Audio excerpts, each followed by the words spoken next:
Good morning everyone. अहिले चाहिँ बिहान हुन लाग्यो। अघि त्यहाँ त खासै बोल्न पाइँदैन अब क्याम्पिङमा सुतिरहेको बेलामा, बिहानको बेलामा अरू पनि सुतिरहेको हुन्छन्।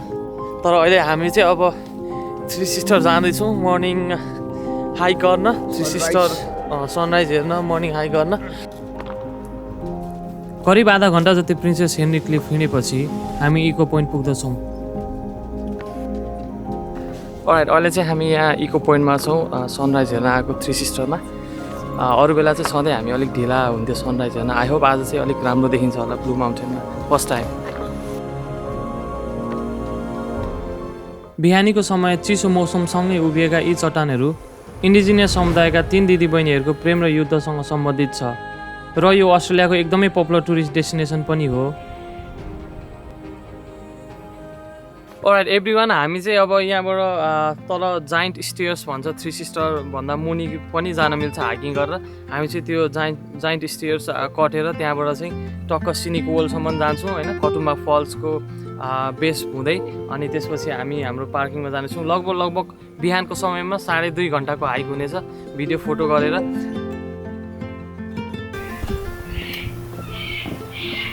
चराहरूको चिरबिर आवाज सुन्दै हामी ओह्रालो लाग्दछौँ र हरियो जङ्गल अनि चिसो मौसममा घामको प्रकाश न्यानो अनुभूति दिलाउन आउँदछ। अहिले चाहिँ हामी यहाँ थ्री सिस्टरको मुनि हिँड्दैछौँ, तल जाँदैछौँ। अनि हाम्रो पछाडि चाहिँ भ्याली रहेको छ। एकदमै अहिले बिहानको समयमा चाहिँ चराचुरुङ्गीहरू कराइरहेछन्, यु क्यान हियर द्याट। अनि यस रमाइलो भइरहेछ। खासै हाइकिङ ट्रेलमा धेरै मान्छे पनि छैनन् र ट्रेलको कुनै ठाउँमा चाहिँ बाटो पनि नयाँ बनाइएको रहेछ र एकदम सजिलो पनि छ बाटो हाइक गर्नलाई। करिब 15 मिनट ओह्रालो झरेपछि हामी थ्री सिस्टरको बेसमा पुग्दछौँ र त्यहाँबाट तेर्सो बाटो हुँदै कटुम्बा फल्सतर्फ अगाडि बढ्दछौँ। हामी चाहिँ लास्ट अन्तिम हुन लाग्यो कटुम्बा फल्सको हाइकिङ चाहिँ। अब चाहिँ सिधै उकालो छ, यसलाई चाहिँ फुबर स्टेप भन्छ होइन। चट्टानहरू खोपेर बनाइएको यो हाइकिङ ट्रेलले हामीलाई अगाडि बढ्न अझै उत्प्रेरित गर्दछ। उकालो धेरै भए पनि भ्यू चाहिँ एकदमै राम्रो छ थ्री सिस्टरको, तल भ्यालीको।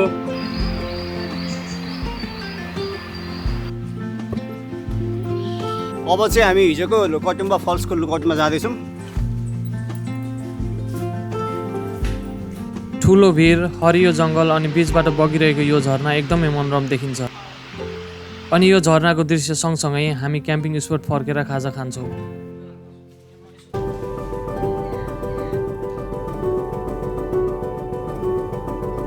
अब चाहिँ हामी यहाँ कटुम्बाको क्याम्पिङ सकेर आज चाहिँ ब्ल्याक हिल्स जाँदैछौँ।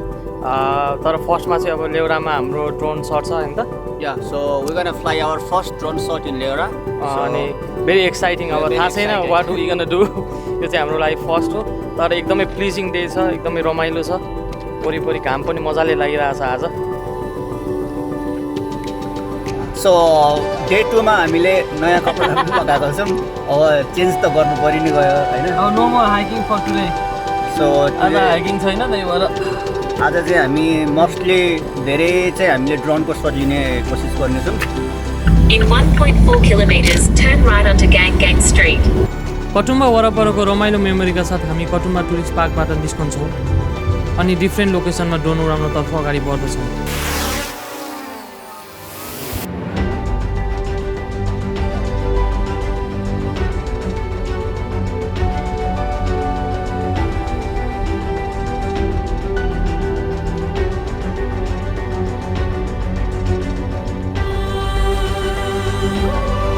अलि पर आकाशबाट हेर्दा मात्रै थाहा हुन्छ कि यी चट्टानहरू कति विशाल छन् भनेर। यही चट्टानहरूले गर्दा पनि यसलाई वर्ल्ड हेरिटेज लिस्टेड नेसनल पार्कमा राखिएको होला र यस्ता चट्टानहरू नै ब्लू माउन्टेनका गहना पनि हुन्।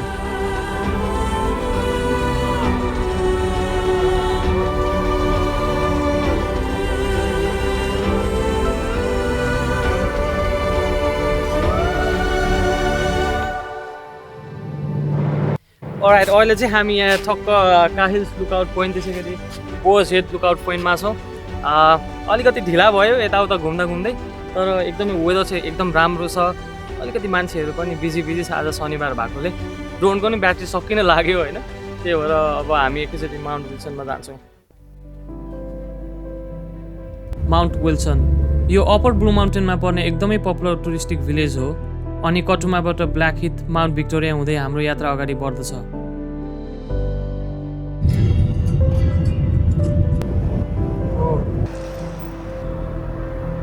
अहिले चाहिँ हामी यहाँ माउन्ट विल्सन जाने बाटोमा छौँ अलमोस्ट अबको 10-15 मिनटमा हामी पुग्छौँ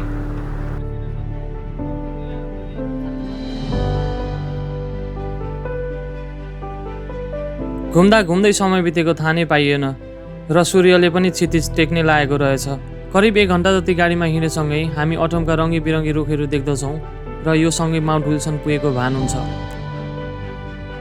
high good evening every one अहिले चाहिँ हामी यहाँ माउन्ट विल्सनमा आइपुग्यो होइन पहिला चाहिँ एकदमै कम मान्छे आउँथे यसपालि चाहिँ हाबुलु कति धेरै मान्छे छन् यहाँ सायद यो विकेन्ड भएको कारणले हुनसक्छ and we got this spot एकदम धेरै मिहिनेत गरेर बल्ल बल्ल एक ठाउँमा हामीले पाएको छौँ and we are just fixing the tent now